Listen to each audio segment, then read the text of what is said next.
You're going to have to dig just a little bit deeper into your war chest of riches if you want to maintain the privilege of operating a vehicle, as the Ontario government announces its plans to raise vehicle and driving licensing renewal fees, all in an effort to pay down the deficits and improve our transportation infrastructure.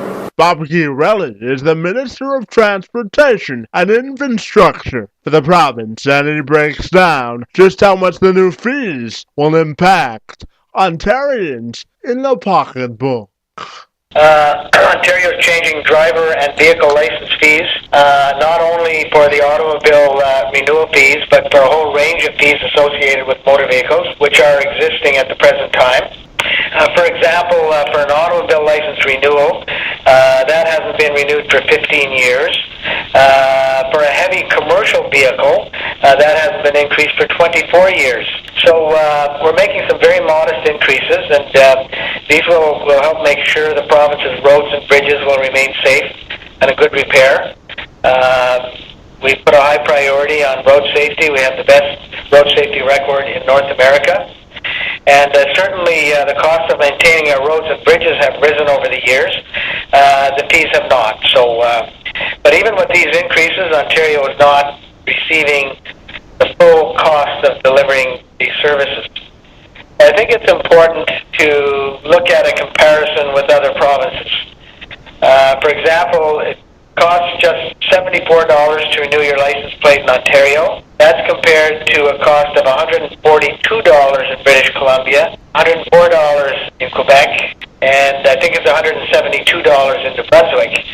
And so we're increasing our fee from $74 to $98 over 3 years, and we still won't be up to what 5 other provinces are doing. Fees for renewing your driver's license haven't increased since 1997. However, motorist Susan DeBoos isn't happy that today's youth will have to allocate more financial resources for this particular purpose.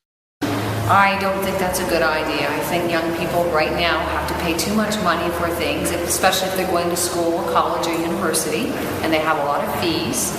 Or even in the high school students, they're having a tough time finding a job. So having that extra money to pay for things like getting a driver's license is very expensive. The province also plans to raise rates on permits for bus and truck operations, permits for trailers, and off-road and snow vehicles.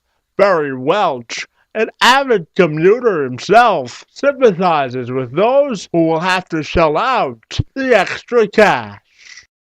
Well, and that's the problem, is that when you're on a fixed income, any additional expenses, just something has to give. I mean, if you've only got so much coming in and more is required to go out, that has to be at the expense of something. So I think it's especially hard.